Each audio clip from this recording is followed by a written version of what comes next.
Bonjour et bienvenue sur la chaîne de développement en Z80 sur CPC. On va poursuivre notre découverte de la Z80 libre en la création du jeu Pong.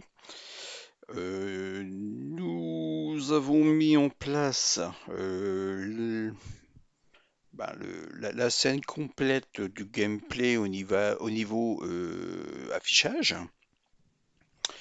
Et maintenant, on va commencer donc à définir la logique du jeu Pong, hein. Donc la logique, c'est les déplacements, les interactions, etc.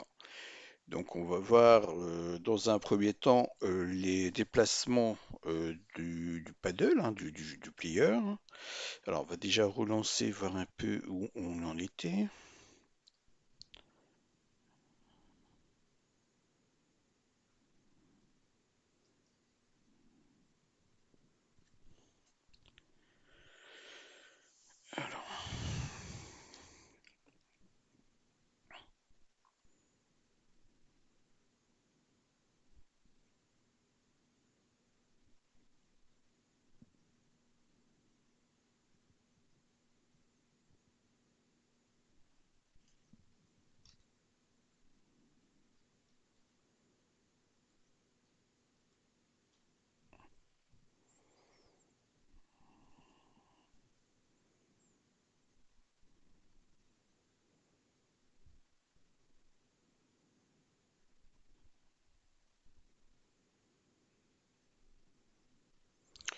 Toujours un peu long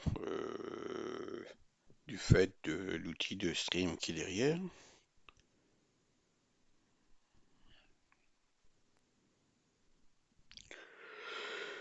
Il se lance. Il s'est lancé, mais il s'est lancé derrière. Je pense, oui. Un PC est encore une fois bien lent, hein.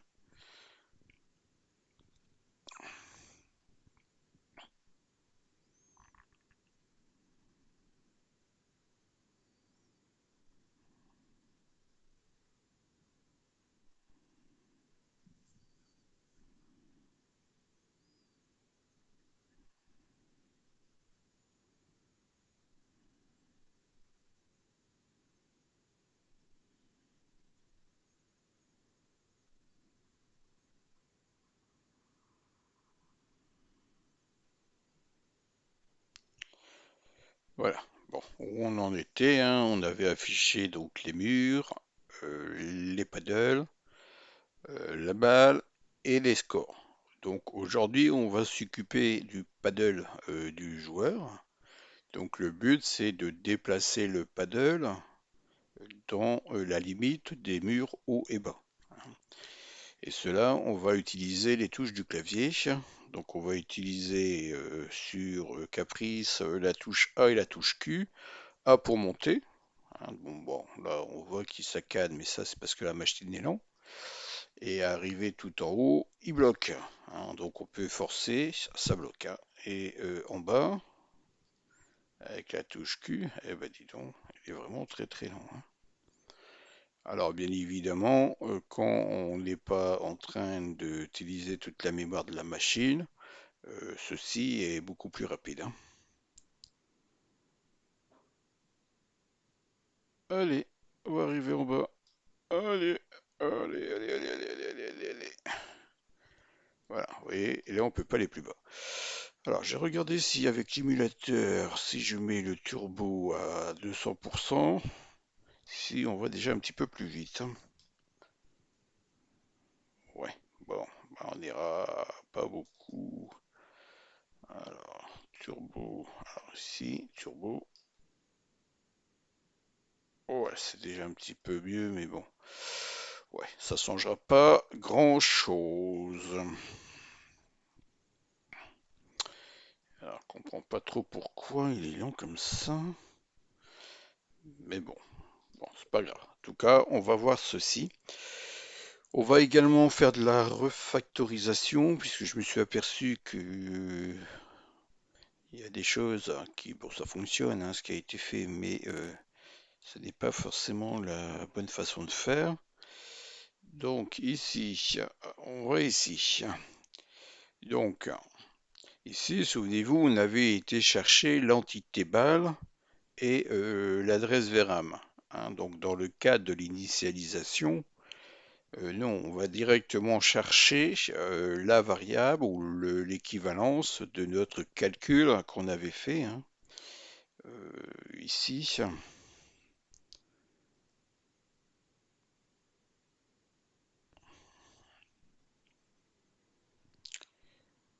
Dans nos constantes.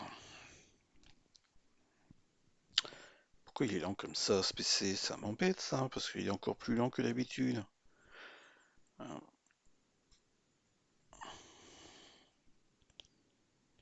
Ouais, on avait défini nos constantes ici, hein. Par exemple pour la balle, on avait défini balle veram init, qui est une constante, hein, qui est une constante qui est l'initiale à la mémoire VRAM, à laquelle la position VRAM, à laquelle la balle doit être dessinée.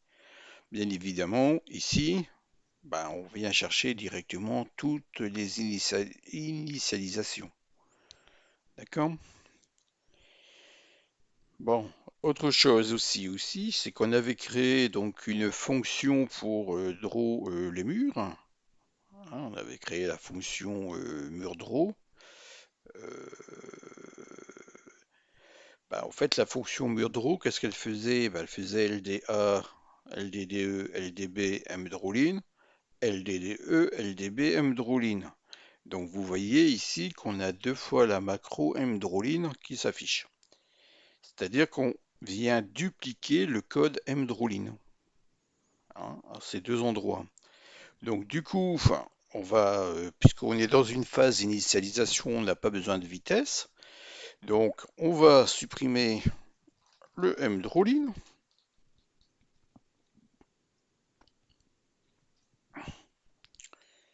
Oh là là, je sais pas pourquoi, il est très très très lent.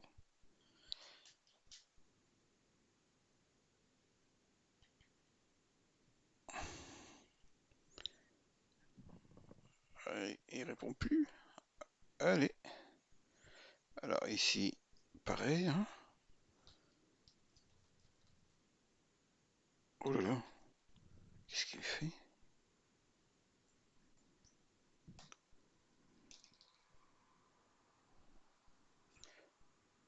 Voilà, qu'on va remplacer par un call, puisque on va utiliser la pile pour éviter de dupliquer le code de la macro, d'accord? Donc du coup, dans les routines ici,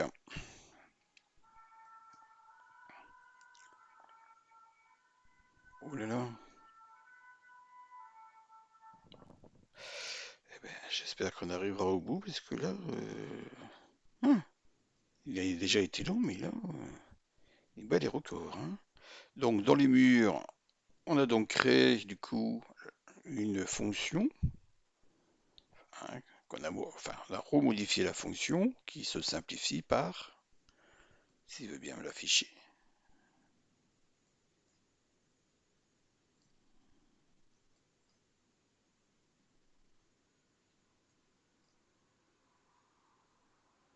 Voilà. Donc on a notre fonction fMurDraw, ben, qui va prendre la macro, tout simplement.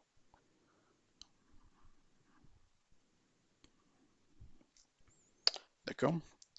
Pour, pareil, ici pour les dessins ou l'affichage des scores, hein, on avait fait HLDE mglyph, HLDE mglyph. On voit également ici qu'on duplique la macro. Donc on supprime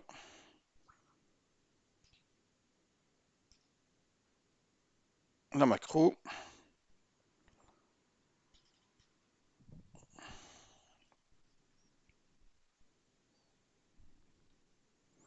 C'est un peu plus long, hein, puisqu'on va faire un call et un retourne. Mais le but, enfin la phase d'initialisation d'une scène n'a pas besoin d'être rapide. Donc on va plutôt économiser des octets.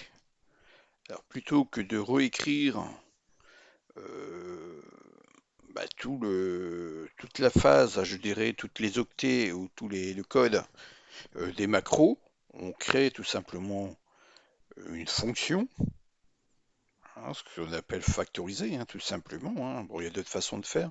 Bon, on le fait de cette façon-là. Et on crée une fonction qui vient appeler la macro, hein, tout simplement, hein. Donc là, ici, pareil, hein, donc c'était le score.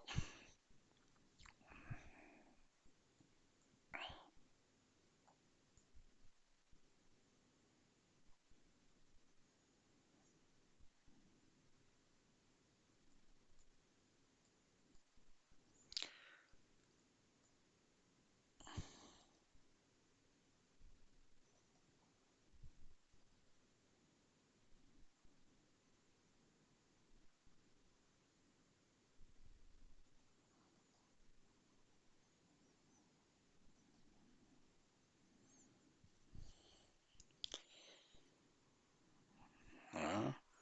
On crée la fonction fScoreDraw qui est rien de plus que euh, la traduction de notre macro, hein, de notre bibliothèque Z80 libre, qui vient en fonction. On crée une fonction.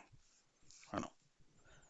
Comme ça, on ne duplique pas deux fois le code de cette macro, hein. On l'a dans la fonction et on vient lire la fonction. D'accord?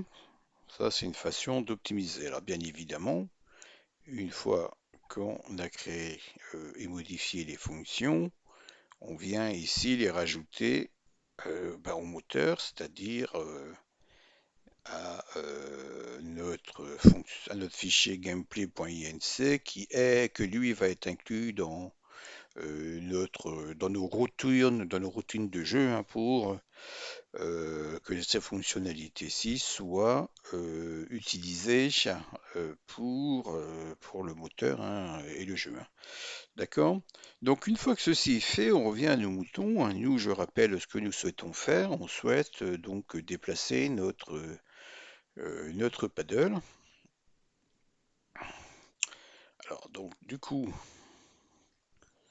la première chose que nous devons définir, nous, c'est dans nos constantes, c'est les bornes, puisque on veut que le paddle s'arrête à la limite haute et s'arrête à la limite basse.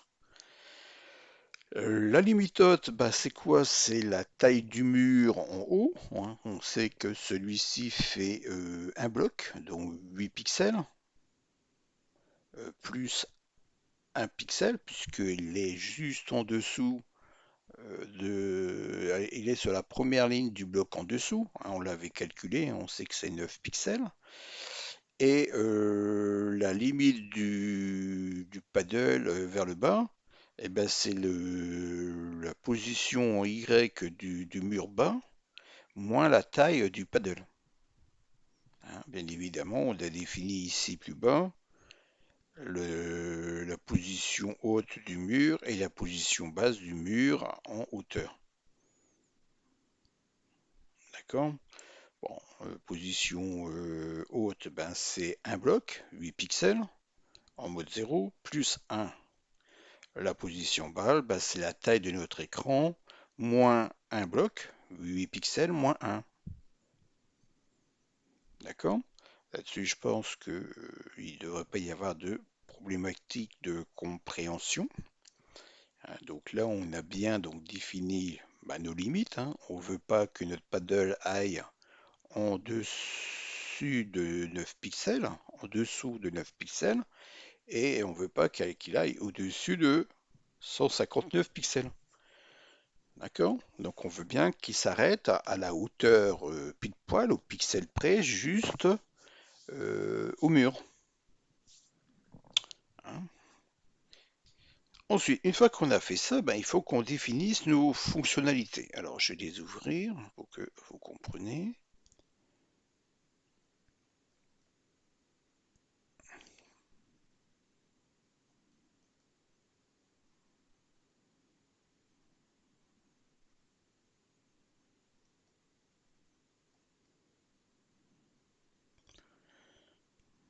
Bon. Donc on va, voilà, si il veut bien me donner la main.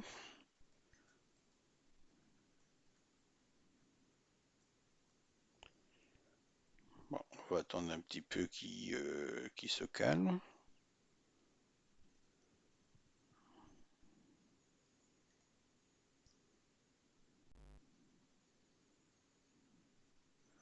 Je sais pas ce que c'est que ce truc qui me met là. Voilà, c'est bon. Donc on aura une fonction, d'abord celle-ci, hein, qu'on va calculer une position qui est, je dirais, valide. C'est-à-dire que nous, on souhaite que notre paddle soit positionné entre la limite haute et la limite basse. On ne veut pas que notre paddle se déplace au-dessus de la limite haute et en dessous de la limite basse. Hein, c'est notre principe, hein, de notre jeu, hein, puisqu'on doit arrêter le paddle entre les deux murs, un mur haut et le mur boss. D'accord? Donc pour cela, on va donc définir.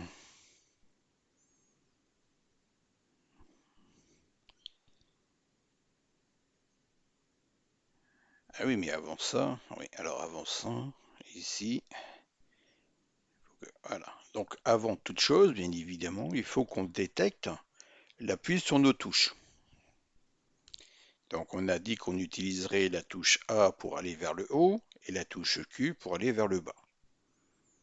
Hein, dans un premier temps, on va faire ça avant d'utiliser le joystick.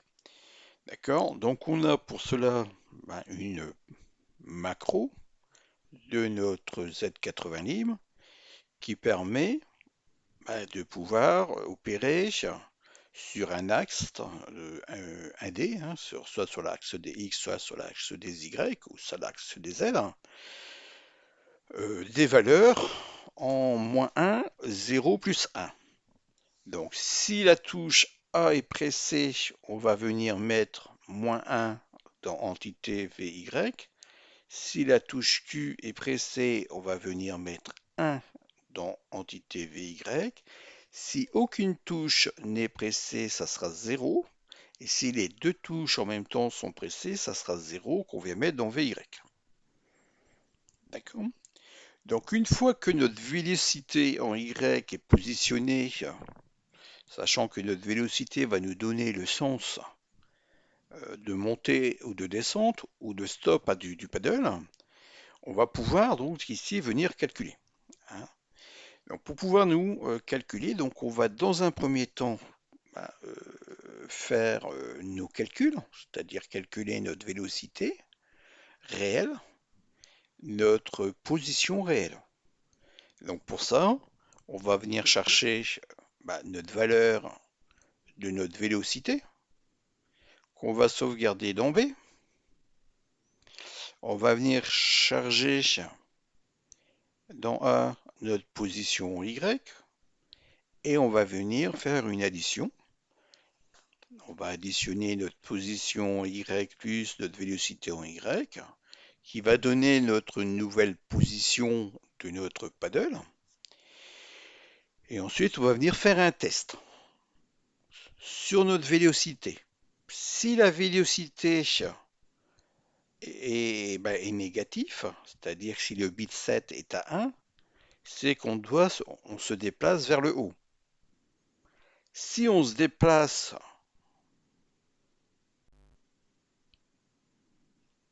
vers le haut, dans ce cas, on va venir comparer si on a atteint la limite haute. Si la limite haute est atteinte, donc si A, on va dire, si A est supérieur ou égal au paddle limite, haut, c'est que... Alors si A est supérieur ou égal, hein, c'est-à-dire que c'est supérieur ou égal à 9. Donc là, on est entre 9 et paddle, enfin, entre 9 et 159 exactement, on est dans la phase où on n'est pas en train de toucher un bord. Dans ce cas, on va retourner, on va faire un retour, puisque là, notre position en A et notre vélocité n'ont pas changé. Si par contre, on a atteint notre limite en haut, hein, si on tape si on est inférieur à 9, si on est inférieur à 9, dans ce cas, on va pas ici faire le retour, on va repositionner dans A bah, la limite hein, de notre paddle et on va clamper. C'est-à-dire qu'on va revenir à la position juste avant de claquer sur le mur, hein, un pixel avant, hein. C'est-à-dire qu'on va revenir, donc paddle top limit, ça doit être 9.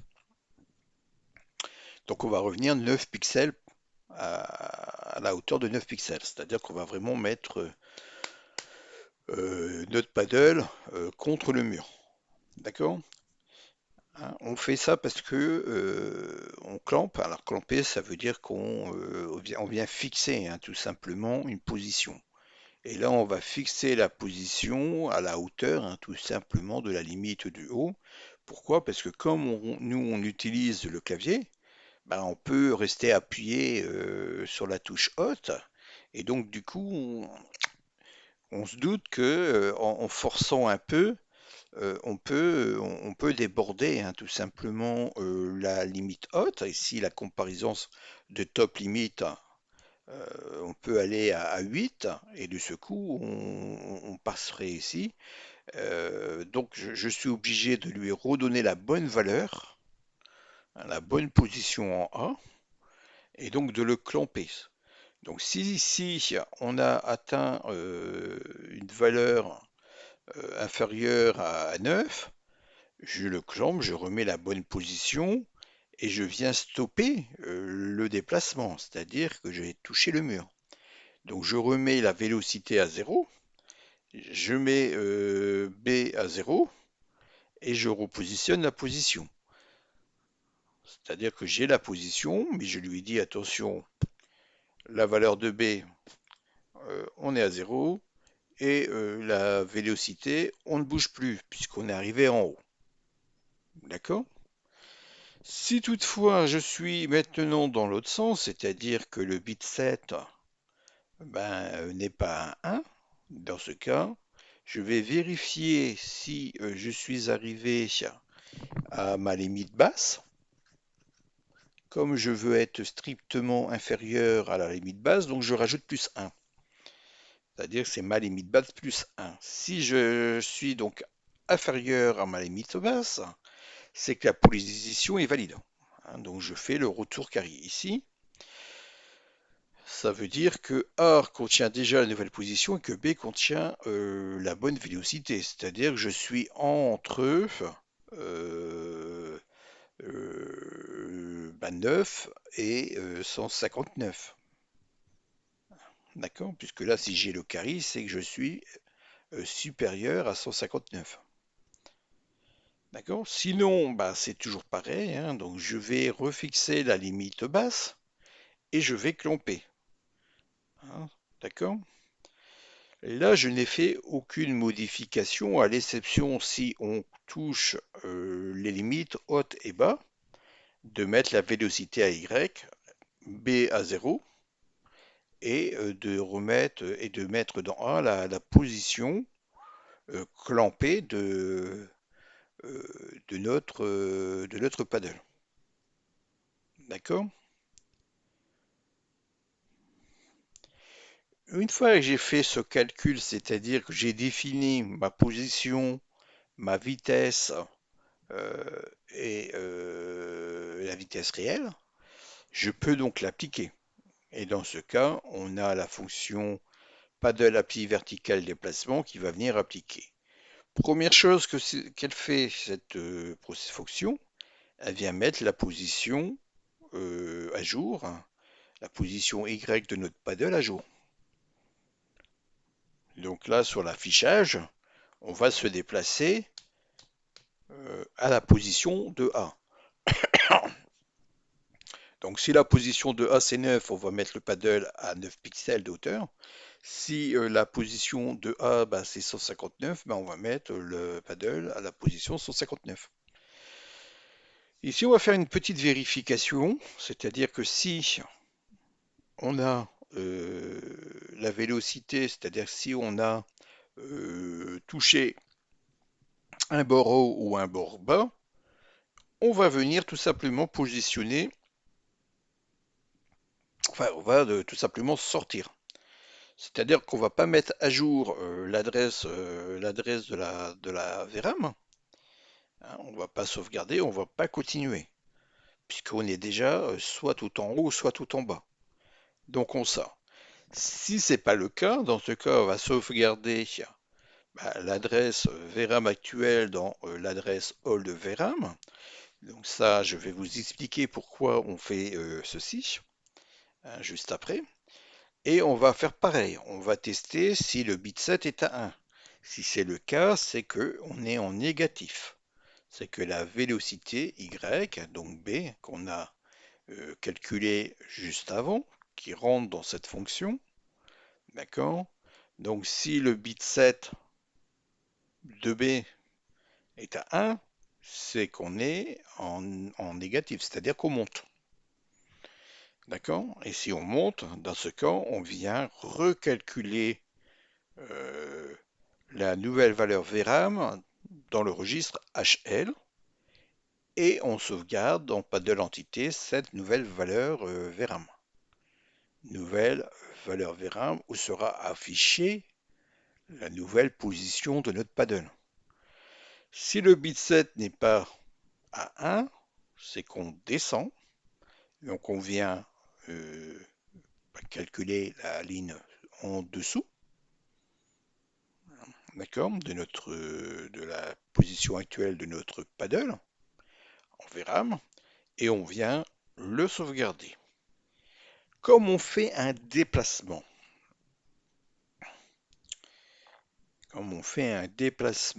on va devoir effacer l'ancienne position. Sinon, on va avoir une traînée, hein, tout simplement, d'une tracée, hein, un tracé tout le long du déplacement de notre paddle.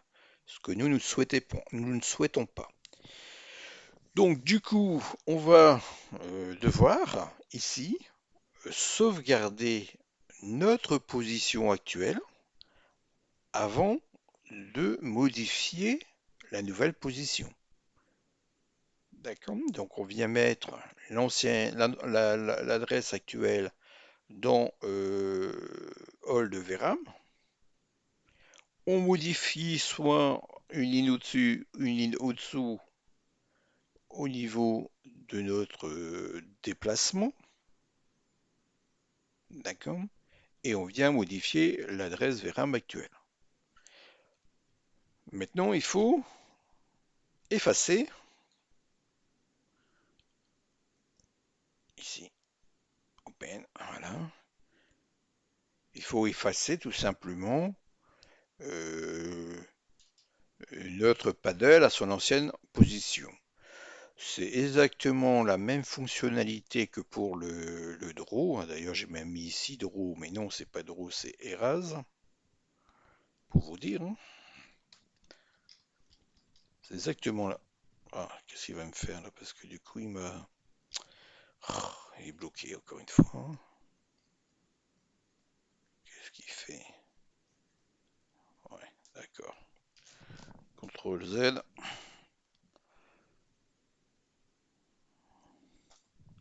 CTRL Z.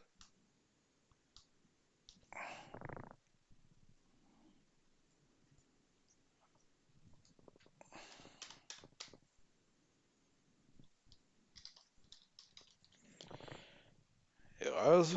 Voilà. Voilà, donc on fait exactement que pour le draw, à l'exception que lui, il va aller chercher. Alors, ici, je vais sauvegarder ça. La couleur d'effacement, qui est dans entité.color plus 1. Alors, on va aller voir dans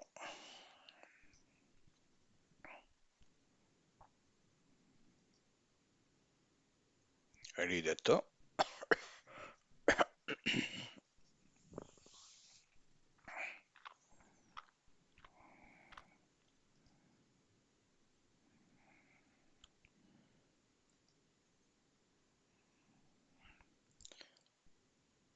Alors, dans le scene gameplay, s'il veut bien y aller.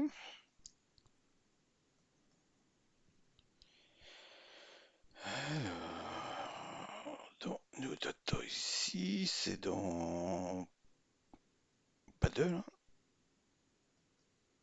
Ouais,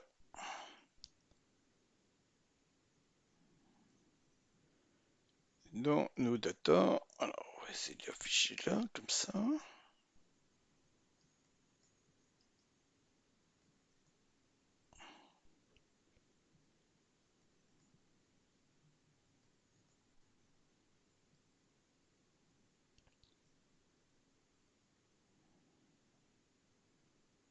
Voilà.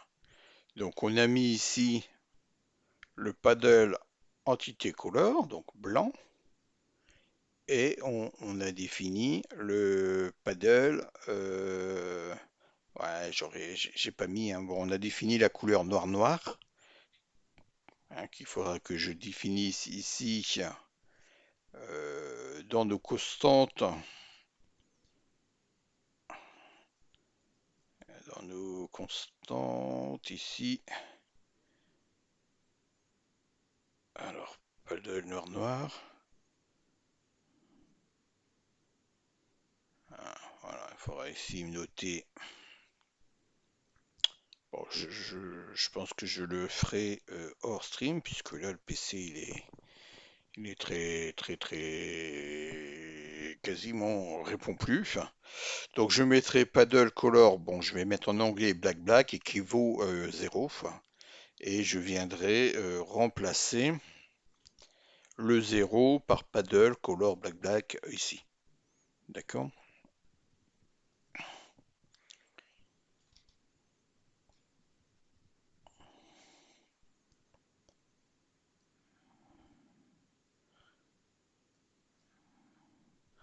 D'accord. Et lui, vous voyez, il vient bien chercher le paddle entité.color plus 1, puisque la couleur plus 1, bah, c'est bien celle bah, qui se trouve juste après, hein, celle-ci, hein, juste après. Paddle entité color, ben, ça sera cette valeur-là. Paddle entité.color plus 1, ben, ça sera la valeur du paddle color black, c'est-à-dire la valeur 0.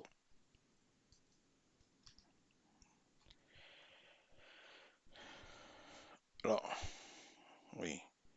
Donc bien sûr, pour pouvoir faire bouger notre entité paddle, on va lui ajouter une position en X, la position en Y, et on va lui ajouter une entité, dans l'entité, la vélocité en Y. D'accord?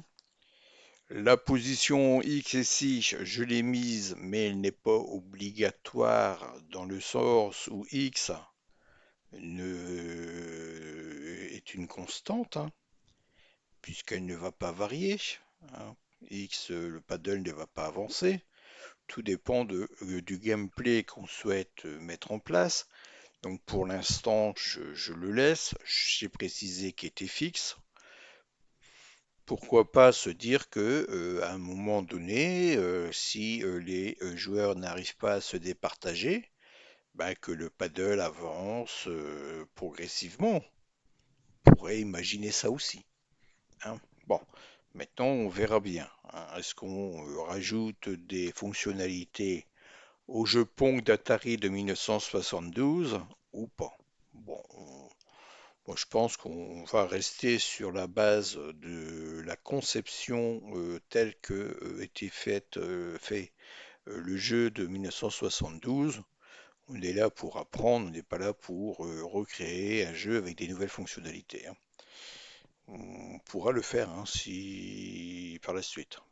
Je dirais plutôt dans une game jam. Si on reprend une game jam avec, admettons, le thème Pong, hein, on pourra, dans ce cas, imaginer un nouveau Pong avec des nouvelles fonctionnalités, des doubles raquettes,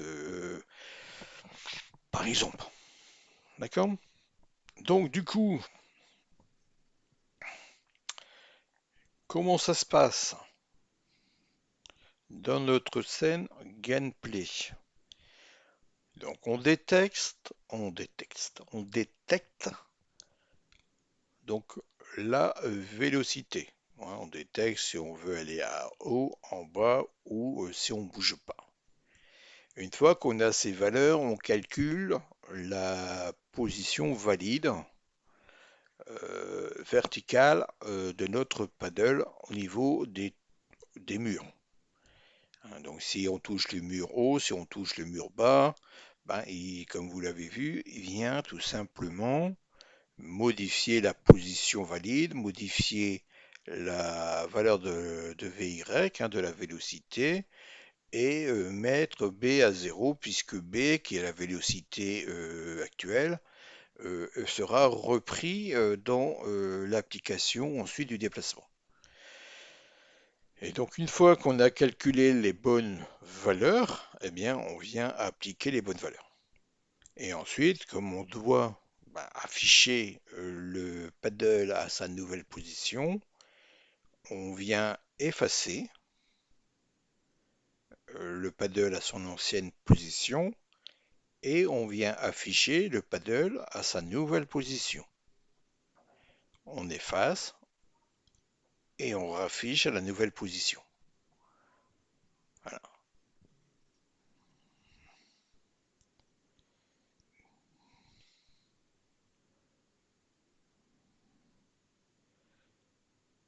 Et donc on a donc un déplacement fluide, même si là sur le PC, vous ne voyez pas que le déplacement est fluide du fait du stream qui ralentit la machine. D'accord? Mais je peux vous garantir que le déplacement est bien fluide. D'accord? Donc, pour résumer, on définit les limites hautes et bas. On vient calculer la nouvelle position, la nouvelle vélocité et la vélocité actuelle. Dans A, on aura la nouvelle position. Dans paddle entité VY, on aura la nouvelle vélocité. Et dans B, on a l'ancienne vélocité. Si on n'a pas atteint ni la limite haute ni la limite basse, dans ce cas, on a euh, bah, tous les valeurs, hein, la position, la vélocité en B et la vélocité de l'entité en VY qui sont inchangées. Si toutefois on touche un mur, dans ce cas, on va mettre la vitesse effective donc à 0 dans B. On va mettre à 0 la vélocité du paddle et on va conserver la position puisqu'on est sur une position recalculée ici, clampée comme on dit, hein, refixée par rapport au fait qu'on a touché un mur. D'accord? Et ensuite, on vient appliquer. Voilà, on applique tout simplement. Si on est en train de monter et qu'on n'est pas ici, si on n'a pas touché un mur, hein, si on n'a pas une vélocité réelle à 0, hein, si on est en train de se déplacer, hein, dans ce cas, on vient bien, si on monte, euh, ben, si on descend plutôt, calculer la VRAM de la ligne suivante, et si on monte, on va faire le pas arrière, hein, c'est-à-dire on va remonter d'une ligne. Et on va enregistrer la nouvelle position VRAM. Voilà. C'est pas plus compliqué que ça.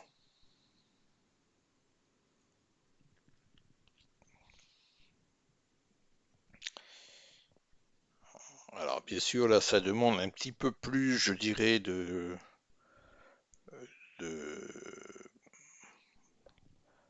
travail, hein, dans le sens où il faut savoir calculer la parité, hein, d'un registre, hein. Donc sachez que pour savoir si un nombre est positif ou négatif, ben, on teste le bit 7, hein. Le bit 7, c'est le bit qui indique que le nombre est négatif.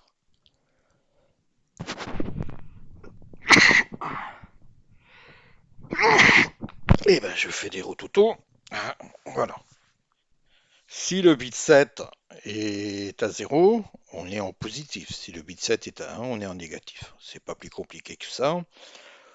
Donc on utilise cette propriété, hein, cette instruction machine du Z80 qui permet de tester si un bit, hein, d'un octet, hein, ou d'un registre est à 1 ou à 0.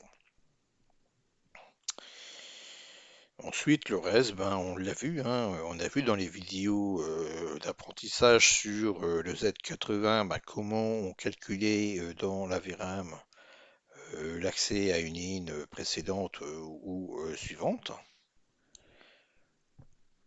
On rajoute, ben, on l'a déjà vu, hein, on rajoute 64, 64, 64, et si on dépasse le bloc, eh ben, on lui rajoute, enfin, on rajoute quand on est dans un bloc de 1048 pour passer à chaque fois à la ligne suivante. Et une fois qu'on a atteint les 8 lignes, pour passer au bloc suivant, on lui rajoute 64. Hein, bon, ça on l'a vu, ça on les a vus, mais tout ça vous n'avez plus à vous embêter avec ça, puisque ça maintenant c'est la bibliothèque, hein, la Z80 libre qui fait tout pour vous, hein. Alors là aussi, hein, également, peut-être que... Bon, là, on n'est pas sur de l'affichage, hein, on est sur de la logique, hein. Bon, peut-être que faire des calls de ça, puisqu'on va le réutiliser ensuite, je pense, pour la balle. On va l'utiliser ensuite pour l'IA. Donc peut-être que selon les choses, enfin, selon l'évolution, je dirais, de notre programme, on pourra dire, ben, on va en faire des fonctions, hein. Ça, on pourrait le faire, hein, on verra. On verra bien. Pour l'instant, ben, on n'a pas besoin de le faire. On l'a fait dans la phase d'initialisation, puisque là, c'est sûr que dans la phase d'initialisation, ben, on n'est pas embêté, je dirais, par la vitesse. Donc, on réduit au maximum le nombre d'octets, hein, pour pouvoir garder un peu de place. D'accord? Voilà, donc cette vidéo va se terminer. On a donc vu la partie logique du déplacement verticalement, bah, du paddle avec la notion de clamp, hein, clamper, hein. Ça, c'est une notion de programmation qu'il faut connaître, hein, puisque dans tous les langages, hein, que ce soit en langage C, Fortran, Java, qu'importe, hein, si vous créez des jeux, vous devrez toujours à un moment donné utiliser cette notion de clampage, hein, tout simplement, d'un registre, d'une variable, voilà. Voilà, donc si vous appréciez cette vidéo, n'hésitez pas à liker, à mettre un petit pouce, à mettre un petit commentaire, à partager la vidéo et surtout vous abonner, hein. Donc là, on commence à rentrer dans la partie logique, hein, du jeu qui, qui va permettre d'apprendre pas mal de petites combines pour créer, hein, tout simplement des jeux. Allez, je vous dis une bonne fin de journée, un bon week-end si vous êtes en week-end et à la vidéo prochaine. Au revoir.